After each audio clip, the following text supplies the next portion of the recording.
I love Minecraft pigs, but they have such a hard life. They keep getting ground up into pork chops in horrifying mob grinders. Cows overshadow, and to put it simply, absolutely bully them. There was also this extremely violent achievement called When Pigs Fly that they were often fatally involved in. Don't forget too that there also used to be a zombie and bipedal pig variant until it got replaced. And as much as I love horses, they have almost completely replaced pigs as rideable mobs, just like how Elytra replaced them. Pigs possessed this tragic lifestyle until all of a sudden, Mojang finally announced a big pig update. So here is a very fast-paced account of the history of pigs to highlight just how controversial this is and whether or not it's too much or too little. The first entry on the Minecraft Wiki constitutes of creepers though, not even pigs. I told you pigs have a hard life. This event was when the pig model malfunctioned and stood upright, and old Nachi decided to turn it into a creepy creature. By the way, this was in 2009. We are all so old now. 2 days after that, pigs were officially announced, but with ugly eyes. Then not long after that, they were added, de-uglified, to the game, although they dropped mushrooms instead of pork chops. Eventually, saddles were introduced, along with the ability to ride pigs. Now was the moment when Minecraft ceased being just a game and became something mythical. Minecraft had rideable pigs. But with this moment of light also came a moment of darkness. An achievement, a diabolical achievement, was added not long after. It was deceivingly labeled When Pigs Fly, but what it really meant was something far darker. When pigs were ridden,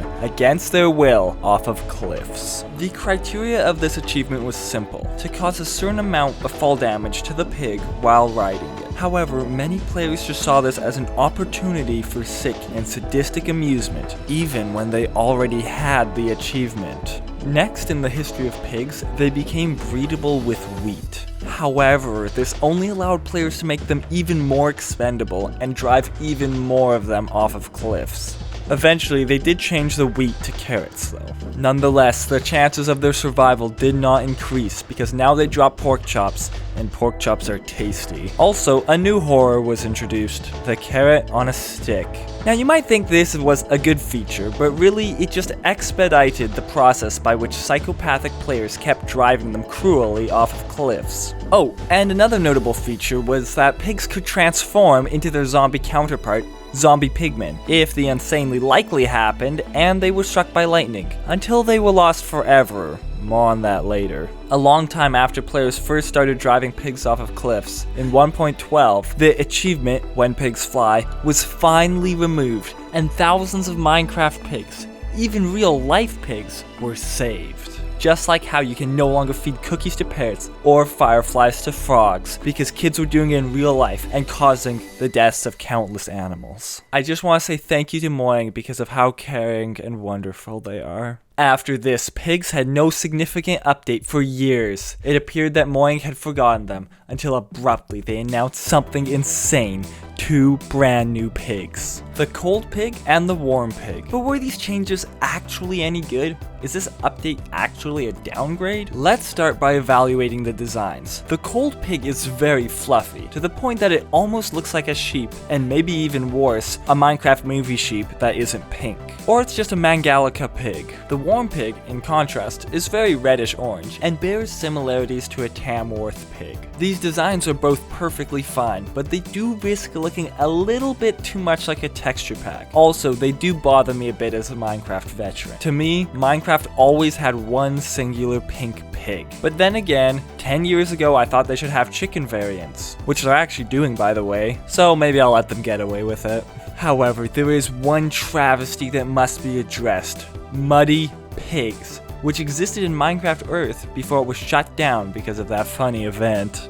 This pig would have been a great addition, especially as a rare and exclusive mob that only spawns in mud environments. Mud exists in Minecraft now, so it's crazy that they wouldn't add a mob like this that they've already designed. But Mojang can't make everyone happy, I'm sorry, Firefly enjoyers, we're cooked. And Firefly bushes don't really help either. But right now, because I'm in a hater mood and talking about pig variants, then what in the overworld happened with one of the most famous pig variants of all time, the Zombie Pigman? Somehow now, when a pig is struck by lightning, it turns into a Zombie Piglin instead. Which is odd because they're not at all similar in comparison like Zombie Pigmen were.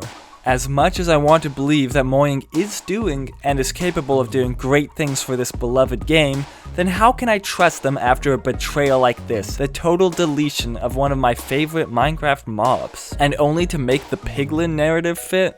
On that note, despite the greatness of this update, pigs could really use some more help. Cows, with the ability of producing leather, outcompete pigs in most ways. Pigs' only advantage is rideability, but unlike horses, they will not heal naturally and have no armor option, which makes them liable to become pincushions to skeletons. So what I think Mojang should do is add the mud pig, give him a unique use, and the 2 other new pigs should have specific uses, such as being shearable for wool, and maybe the warm pig digs up mushrooms. This will help them compete with cows. Also, let's face it, they should add pig armor, like in the Lord of the Rings Minecraft mod, hopefully enchantable with feather falling as well. This, plus adding regeneration while riding, would make them a viable option for players who don't want to ride horses. But at the end of the day, despite any concerns, it's great to see Mojang finally remembering that old mobs exist and giving them some love instead of just exclusively adding new flashy mobs. Thank you so much for watching. Please subscribe.